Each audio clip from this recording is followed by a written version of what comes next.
All right, welcome everybody. I see the attendees list is filling up, which we love to see. We'll give just a minute or two for everybody to get in here. I know it seems like it would be harder to be late to an event in your own house, but I find that it's easier to get distracted on the way to the computer. So we'll give everyone just a moment here. For our first two webinars, we've been asking everybody to put where they're tuning in from in the chat, and it's been really great to see. So I encourage all of you to share where you're watching from. It's been really amazing to see how many states have been represented in these webinars. So go ahead and share in the chat there. Idaho, nice. Bandon. I see some familiar names and locations in here. Awesome. Albany, Port Orchard, Florence, very nice. Gresham. Cool. Hillsboro. Lincoln City. We're missing our Nebraska contingency today. What about Houston? Yeah, no Houston yet. Seal Rock, very nice.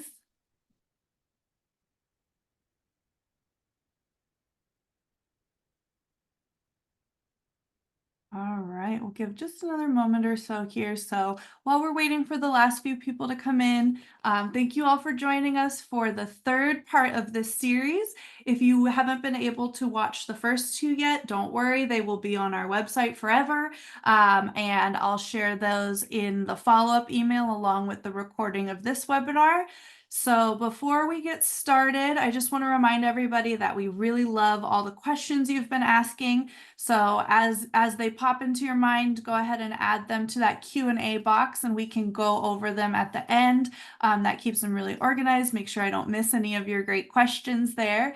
So actually, after Ed finishes his talk, we're going to have a brief little surprise guest. One of my coworkers from Oregon Shores is going to share just a little bit about her work that relates to all of this and an event that you should all be pretty interested in. And then we'll dive into those questions. So it looks like we're filling up. Ed, are you ready? I'm ready. Go for it. Good evening, and thank you for joining us. I'm Ed Joyce. I'll be the master of ceremonies here for the next 45 minutes or so. If this is your first visit to our series, on November 4th, we went over Oregon coastal geology. On November 11th, we went over coastal beach dynamics that involved local oceanography and sediment transport along the beach. And tonight, we are going to focus on the Columbia River Estuary and climate change. So at the end, we'll spend a few minutes in going over some main points of our changing climate. First thing I want to make clear is that Astoria is not a river town. It is an estuary town, and I hope to impress you tonight with the difference between a river and an estuary. And don't let people get away with calling Astoria a river town. We are not. Okay, what is an estuary? An estuary is a partly enclosed body of water. Freshwater runoff dilutes the ocean water. And I will go into that in some detail in a few minutes. There are some important characteristics of estuaries. They are important carbon sinks. So a lot of carbon gets deposited on the bottoms of estuaries. So it's a good place to tie up carbon for long periods of time. Estuaries are biologically important. They're nurseries, feeding grounds for a lot of different marine animals. They cleanse polluted water. So in the case of the Columbia River Estuary, a lot of pollutants come down the river, probably largely from Portland. And in the tidal marshes, a lot of that pollution is filtered out. The estuaries are important for absorbing water from coastal flooding. So there's floodplains associated with estuaries that the overflow of water can flow into to avoid flooding in perhaps habited areas. And also estuaries can protect shorelines from wave erosion.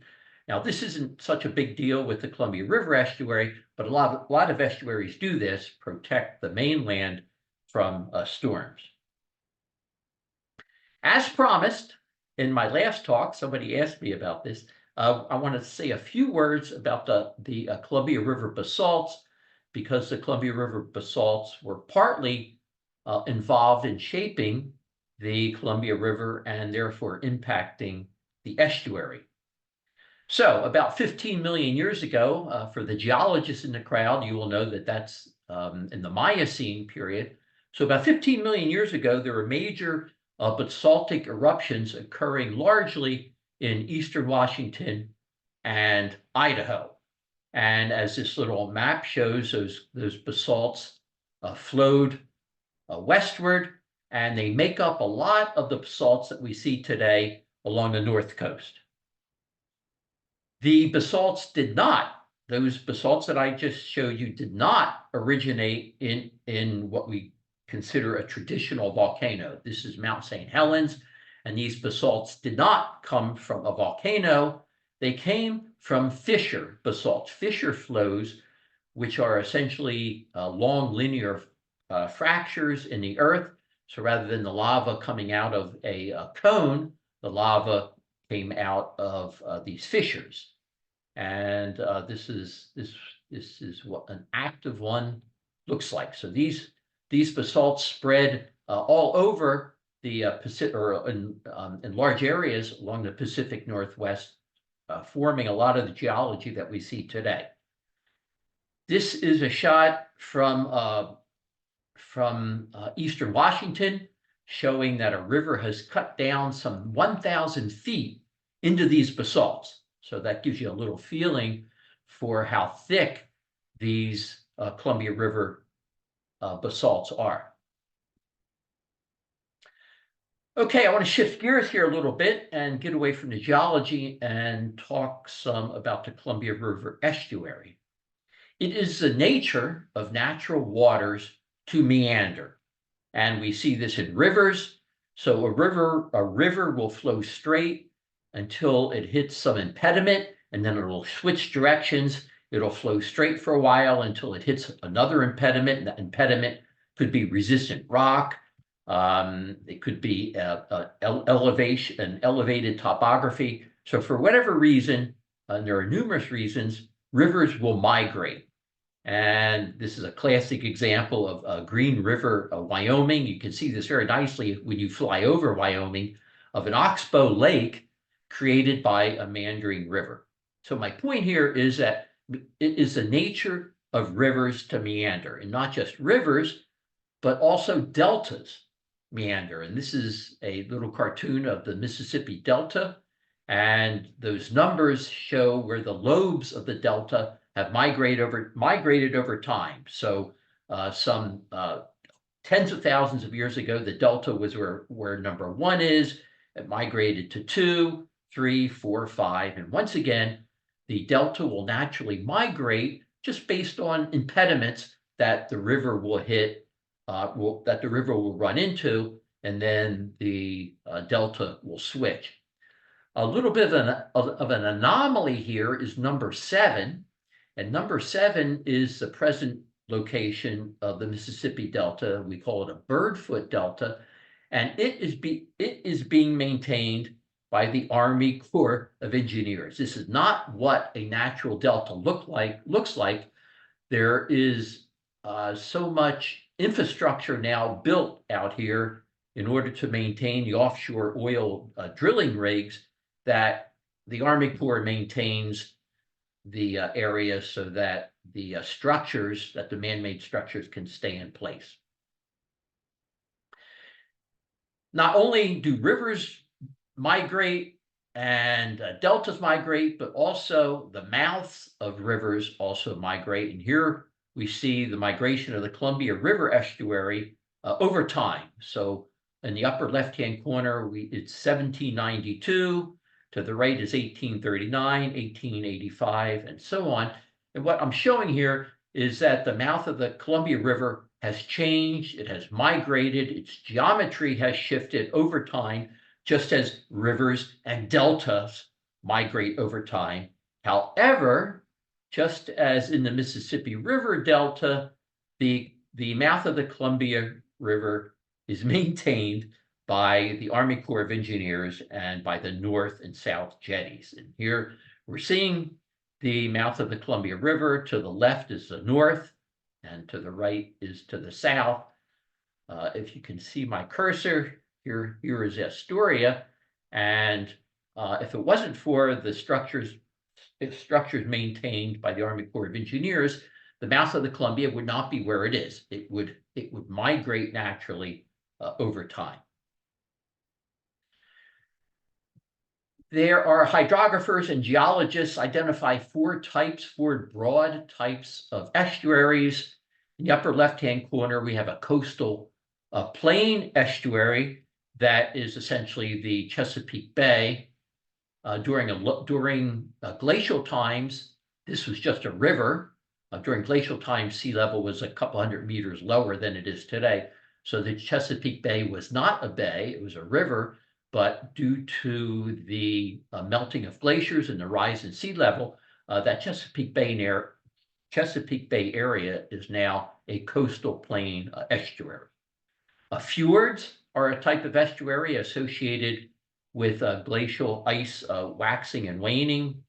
We have bar-built estuaries, and you see some classic ones on the east coast of the United States, where you have a barrier bar, and then you have an estuary forming inside that bar. We also have tectonically controlled estuaries, and the picture down in the bottom right-hand corner is of the San Francisco Bay, and that area is controlled by tectonic uplift. So that area has been uplifted, creating that estuary that you can see in the picture. The Columbia River Estuary is largely tectonically controlled, and I think you can see in this picture, to the left in Washington, you have the coastal range coming right down to the river, coming right down to the estuary, I'm sorry, and a lot of other topography there is forming the shape and the longevity of the Columbia River Estuary. So once again, the Columbia River Estuary is largely tectonically controlled. The hydrography of the Columbia River Estuary, we see variable salinities in the estuary due to freshwater runoff, due to winds, and due to mixing by tides.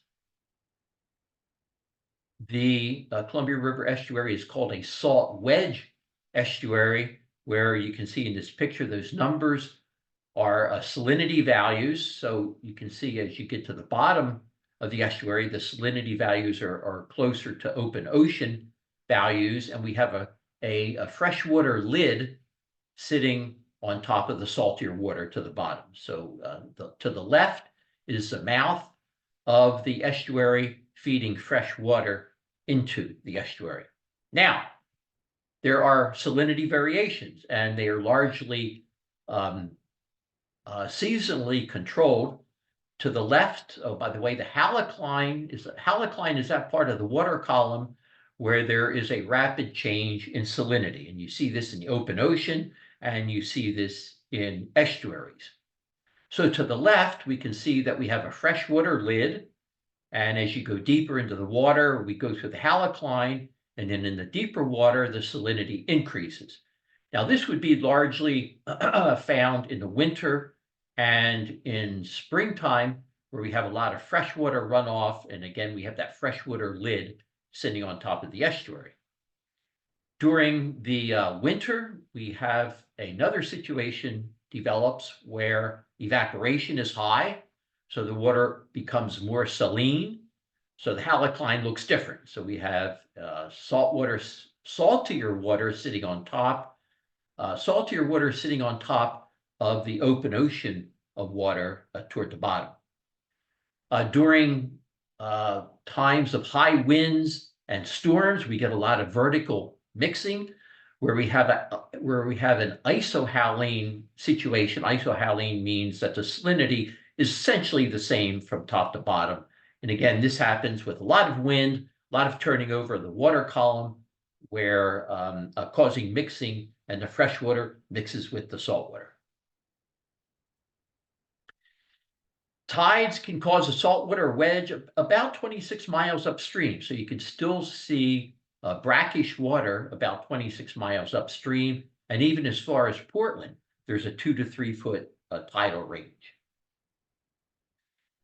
Loss of coastal wetlands is a critical feature probably of all estuaries. Half of the U.S. coastal wetlands have been lost over the last 50 years ago due to development, due to housing, industry, agriculture, and it's really too bad because, like what I showed in one of the first slides, our coastal wetlands are valuable for fishing, for taking up pollutants. So the loss of the coastal wetlands are not good.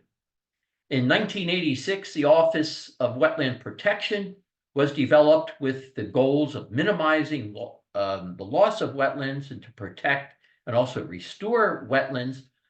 Unfortunately, it has not been very successful. Like the first part shows, we've lost about half of our wetlands, but I guess a little help is better than no help.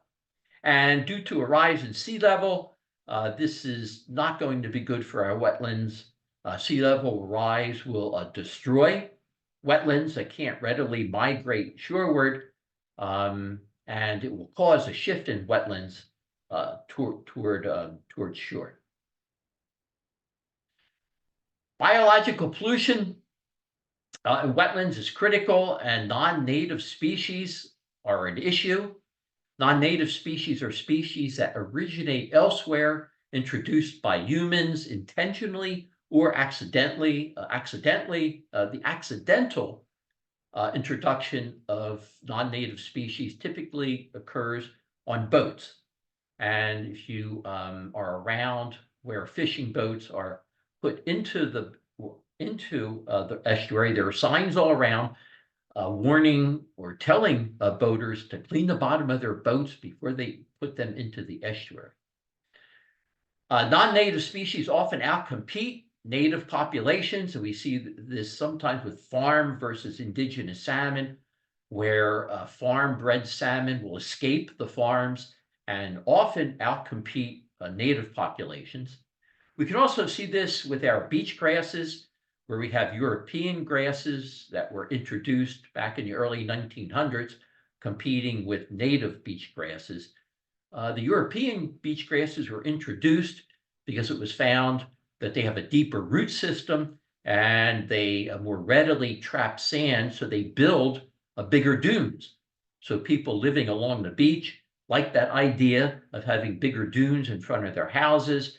The European beach grasses were introduced. They outcompeted the native grasses. And now if you walk Oregon dunes, most of it is European beach grasses. However, there is a move to reintroduce native beach grasses. In the last few years, hybrid species have been found, a hybrid between European and native, and we're not sure of the effect of those hybrid species. They are being studied right now. Damage to the Columbia River Estuary comes in the form of diked and filled floodplains. We see that right around Astoria, where a lot of real estate that used to be floodplains are now houses. The same thing on the Washington side. So diking and filling floodplains are not good. Dams have had a negative effect in that they trap sediment. So a lot of sediment that should be going down the Columbia River and being deposited into the estuary is not making it there, causing a lot of different problems. And without question, the largest culprit in inflicting damage on our floodplains and the estuary has been the logging industry. The logging industry destroys streamside vegetation, which decreases shade and increases water temperature, and our salmon do not like warm waters. The logging industry has introduced pesticides and fertilizers that eventually find their way down into the river, and the increased sedimentation due to increased erosion has degraded the water quality. And this is just a photo of a clear cut somewhere in the coastal plain. And you can see that sediment that used to be buffered from the rain by trees now are not buffered. So the rain is beating down directly on those sediments. So sediments are being carried down into secondary streams, which eventually find their way into the Columbia River. And this whole process interferes with salmon going upstream into the smaller tributaries because they're muddier and the salmon like nice, cool, clear waters. So logging industry has not been good for our estuary and the fish populations. I want to take a little sidetrack here and have a look at the salmon river estuary. And this is a view from Cascade Head. If you're a hiker on the Oregon coast, you probably know Cascade Head. Great, it's a great hike. But we're looking to the right here is the ocean. To the left is the Salmon River, and it is a river that is being restored. It's an estuary and a river that's being restored because some years ago there was some disruption to this estuary. And right about this area here where my slide is, where my cursor is, something happened there. And this is about 6 miles north of Lincoln City. So in this area, something took place that disrupted the whole Salmon River estuary, and that is pixie land. I just had to show this. So back in 1969, some developers came along and thought that that area, the Salmon River estuary, would be a great place for an amusement park. So it was created in 1969 and it lasted for only 4 years. And the reason is they found out pretty quick that the Oregon North Coast is not a good place to build an amusement park where you expect people to come maybe 4 or 5 months of the year, or maybe even longer, like we see in Disneyland. In fact, they called it the Disneyland of the Oregon coast, and it was a real flop. But it was serious stuff. There were rides and trains, and when the developers left, so after 4 years of running this thing, they weren't making any money, so they left, and they left all of this stuff behind. And Oregon River Management has been cleaning this estuary up since the early 70s, and they've done a good job. If you get a chance, go and check this out. The estuary is in good shape now, and fortunately, there is no evidence of pixie land. Okay, I want to talk a little about the Missoula floods. The Missoula floods are responsible for doing a lot of carving in the Columbia River and creating what our estuary looks like today. So back during glacial times, something around 18,000 years ago and before, so 18,000 years ago marked the extent of the farthest advance of our last glacier in North America. So this is showing the extent of the glacier about 18,000 years ago, and it probably shows it a little better in this picture. So the ice sheet pushed down into Washington, it pushed down into Idaho, Montana, et cetera, and in this picture, what I'm showing is that the ice sheet pushed down and created this large glacial lake that they called Lake Missoula. And this lake was huge, approximately the size of Lake Ontario. So the ice sheet dammed up the lake to the right, and when the glacial ice receded, the lake broke through and caused a lot of erosion and sediment movement and carving of the landscape to the west in Washington and even Oregon. And this didn't just happen just once. It's a little hard to tell how many times that this same process occurred, that the ice moved down, receded, and then the water broke through. But some geologists think that maybe it was 14 times that this event occurred And you can see the effects past Portland. The water surged up the river that far, and the real estate, the topography that's left behind, they call the scab lands. So if you're from Eastern Washington or even parts of Idaho, there are landscapes that look like this, caused by the flow of this immense amount of water over the land, carving out some pretty wild topography. And it carved away, it washed away any trees, plants, animals, or people that lived in its way. And it even left what we call glacial erratics. Glacial erratics are rocks that have been carried to lands where they aren't usually found by some sort of glacial process.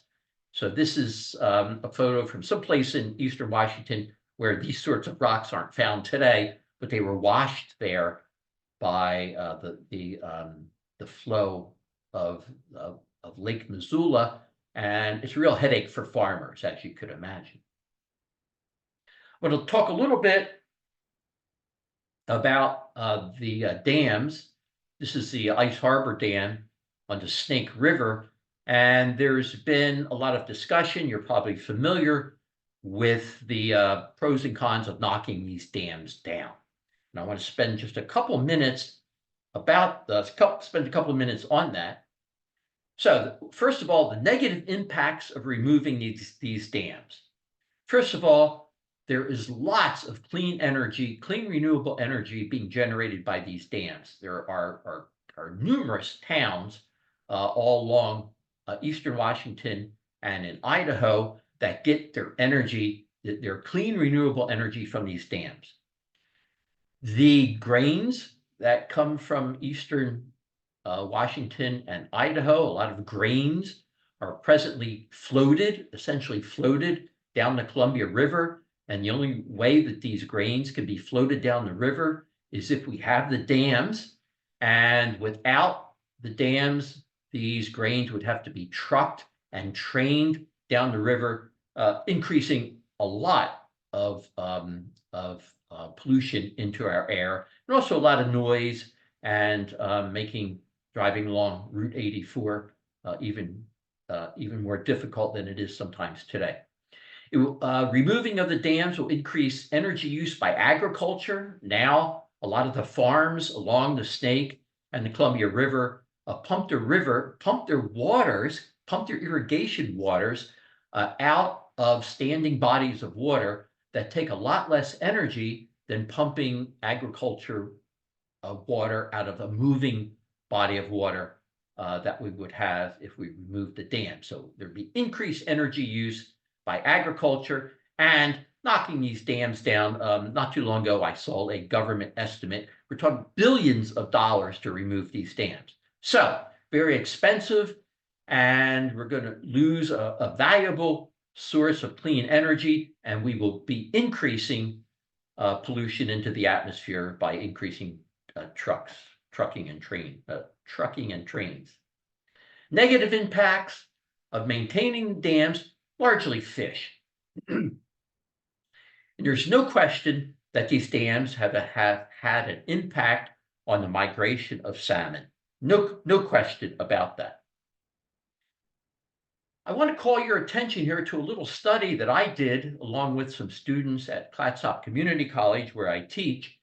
And what we did was we got involved with a project that was funded by Washington State Fish and Wildlife.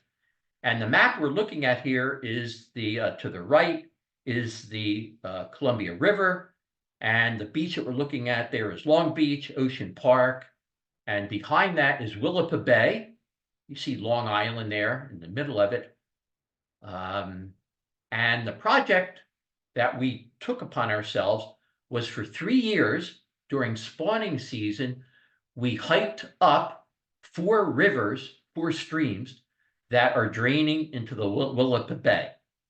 And like I said, we hiked up these streams. It was rough going. And the idea of this project was to count salmon. We were told by the chief investigator who we were working with that some decades ago, we would be walking on the backs of salmon going up these streams. So once again, we did a study for 3 years. We hiked up these streams on weekends in September and October, and we did it in 4 streams. And I want to make clear that these are undammed streams. And over the course of those 3 years, me along with the five students over 3 years, we counted 1 salmon. Again, these are undammed streams. What this should tell you, what this told me, and what it should suggest to you is that there's something going on other than the damming of rivers and streams that is accounting for the big decrease in salmon populations. If you talk to any marine biologist, what they'll tell you is that what's taking place is our oceans, the Pacific Ocean is warming, it's impacting the food chain, and it's impacting the salmon runs up our streams. So, like I said at the beginning, without question, the dams have had a negative impact on our fish runs, but it is not the only culprit here. Okay, I want to talk a little bit about climate. First, I want to talk about natural causes of climate change. Some natural causes could be sunspots. You probably all have a warm, fuzzy feeling for sunspots. Sunspots are activities that occur on the surface of the sun that can impact Earth's climate.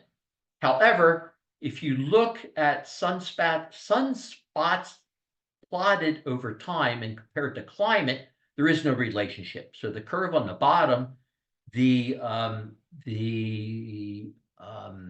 filtered curve is an 11-year moving average of sunspot activity, and the top curve, the red line, is the 11-year average of temperature going back from 1880 to the present, and you can see no correlation between sunspots and the present increase in temperature that we're seeing today. So forget about sunspots. Next, another natural cause of variation in our climate is due to changes in the Earth's geometry, Earth's orbital geometry around the sun. So here we have the eccentricity, which is changes in the orbit of the Earth around the sun. Sometimes it's circular, sometimes it's elongated. We have obliquity, which is shifts in the Earth's axis. And then we have precession, which is essentially the wobble of the Earth's orbit. Eccentricity changes with a periodicity of about 41,000 years, of 100,000 years.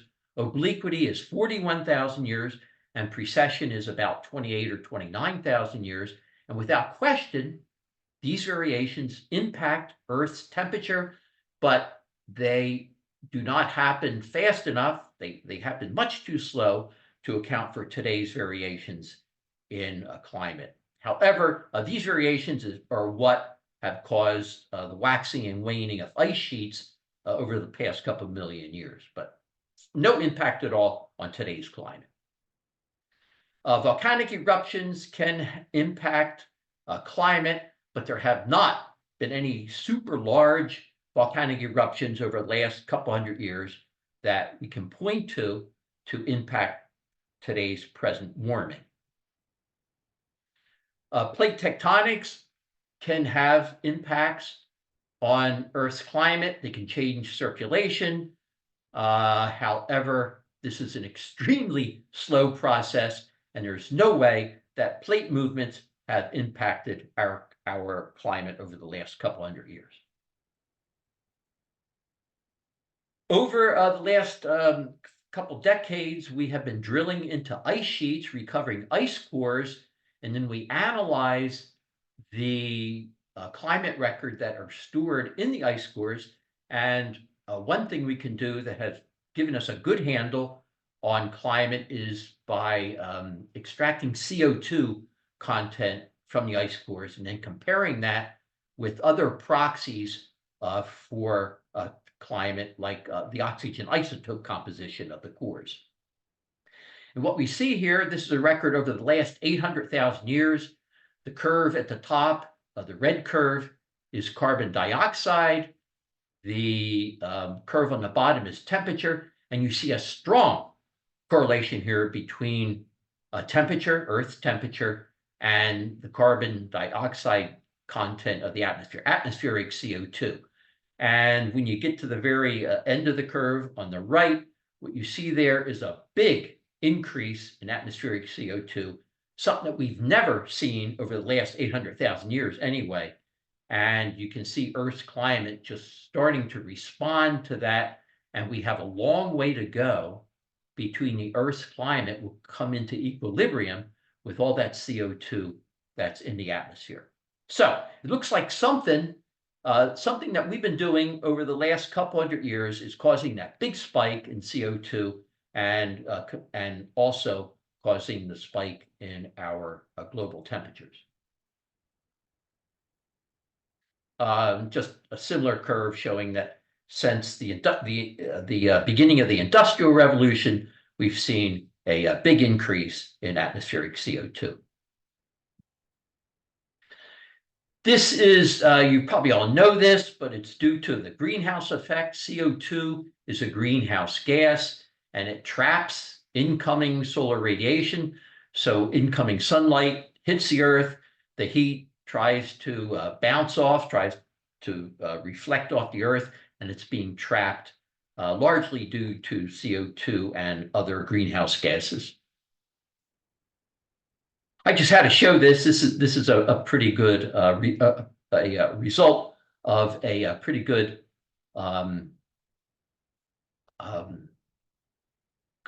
questions that were asked to the public, and this is a result of over 3,000 people who were questioned. And the question was, do you think human activity is a significant contributing factor in changing mean global temperatures? And those 3 or 4 bars that going up around 90% or and more are by scientists. And unfortunately, the general public is the purple there to the left, something less than 60%. And to me, this points to a real need to educate the public about what's really going on out there. And that's all I have to say. I'm going to turn this over to Annie Merrill.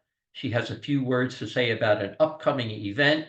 And if you have any questions, if there are any questions, I will entertain those questions when Annie is finished. Annie, take it away. Thanks, Ed. Hi, folks. My name is Annie Merrill. I'm the Ocean Estuaries Manager at Oregon Shores. I'm also an estuarine ecologist, so I really appreciate the estuary love tonight. So my work at Oregon Shores focuses largely on conservation advocacy for Oregon's estuaries. I lead our estuaries campaign, and our goal through this campaign is to build support for climate planning for our estuary communities. We do this by engaging in local planning processes and empowering and encouraging folks to get involved as well. So for example, right now, Clatsop County is updating their comprehensive plan, which determines how natural resources are managed and how uses of these resources are regulated. So specifically, Clatsop County is updating Goal 16 within their plan, which deals with estuarine resources, including the Columbia River and all other estuaries within Clatsop County. This also includes Goal 17 and Goal 18, which deal with coastal shorelands and beaches and dunes, respectively. And this plan update is an opportunity to advocate that the county plan for the effects of climate change and increase protections for resources that are increasingly vulnerable from climate change, like the wetlands that Ed discussed. Clatsop County residents are invited to attend an upcoming public meeting to learn more about the plan update and provide feedback directly to the planners. So this meeting will take place on Saturday, December 7th from 10 a.m. to 12 p.m., and this is in person in Astoria. And there is also a questionnaire that folks can take to provide input if they can't attend the meeting. There's still opportunities to speak up.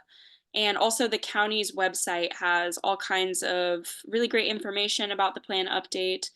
So I encourage interested folks, particularly if you're residents of Clatsop County, to get involved because public input can really shape our estuary policies, which then by extension shape how our estuaries look and function. And if you live in another area of the coast, it's likely that similar opportunities are coming your way. So, local governments are gearing up to update their estuary management plans all up and down the coast. So, you can follow our work and sign up for our newsletter to stay in the loop regarding these opportunities. And yeah, if you want to engage more deeply in estuary planning, yeah, sign up for our newsletter. Definitely follow what we're doing. You can reach out to me directly. So yeah, thank you everyone for letting me pop in and share with you. I'm gonna provide a bunch of links in the chat so you can see more information about the event, the county's comp plan, um, the questionnaire that I mentioned, and then you can learn more about our estuaries campaign and sign up for our newsletter if you're interested in getting involved in future public processes. So thanks. Good stuff. Thanks, Annie. Yeah, of course. Thank you. Thanks so much, Annie. And Annie will make sure that I have those links so I can send them all to you in the follow-up email that you'll get with the recording of this webinar. So if you lose them from the chat, no worries. We'll make sure that they get to you. We don't have any questions quite yet in the chat box. I don't see anything yet. Ashley did share some awesome additional resources talking about the Snake River dams. So lots of links for everybody to explore today. But if anybody has any questions, you can go ahead and put those in the Q&A box and we'll make sure that we get them answered for you.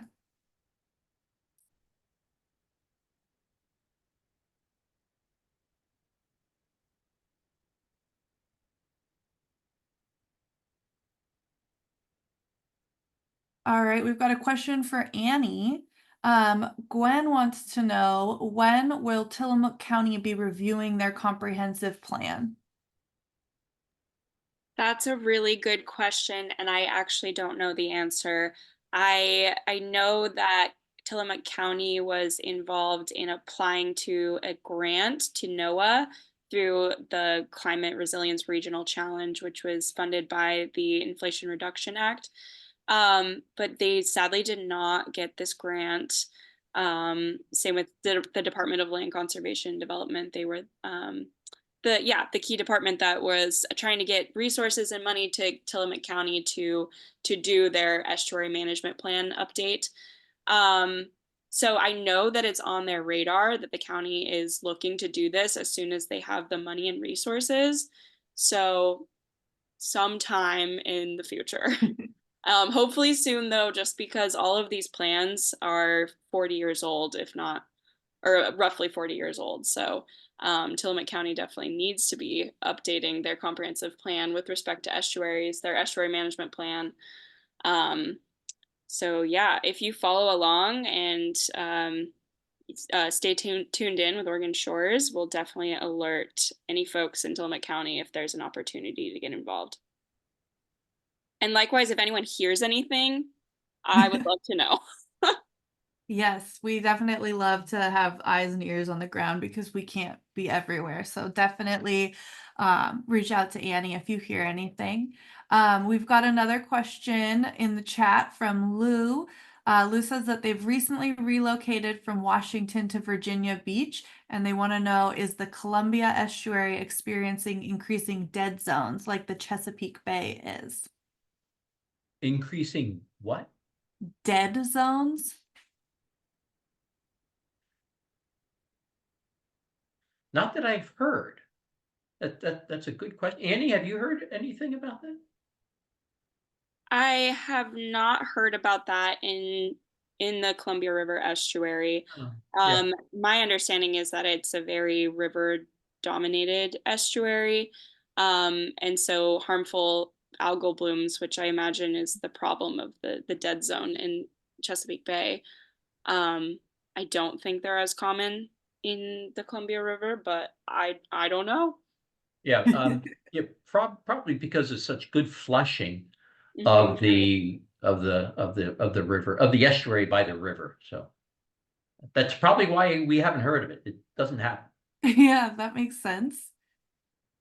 Although I will say that certainly there are regions of the river where, um, yeah, like fish disease and warm water can penetrate into deeper layers and make it more difficult for salmon that are migrating upriver to survive. So in that way, there are areas that could be considered dead zones for fish.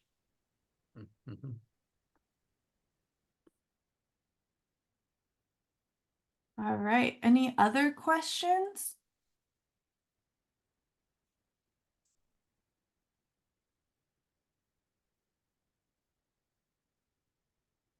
We'll give you all another 30 seconds or so to get your questions in there, and then we might have to wrap it up.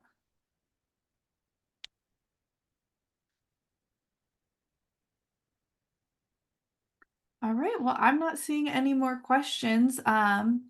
Thank you so much, Ed, for doing this whole series for us. It's been really amazing to learn about all of these exciting parts of our coast. And, again, if anybody missed any of the first two, we have them on our website, and I'll make sure to include links to all 3 recordings in the follow-up email that I will do my best to get out tomorrow. I do have to visit a school, so it might be Wednesday, but we'll get it to you as soon as possible. Annie, thanks for popping in to tell us about, those exciting events coming up and ways for people to get engaged, because obviously everyone here is already interested, which we love to see. So, and anything else?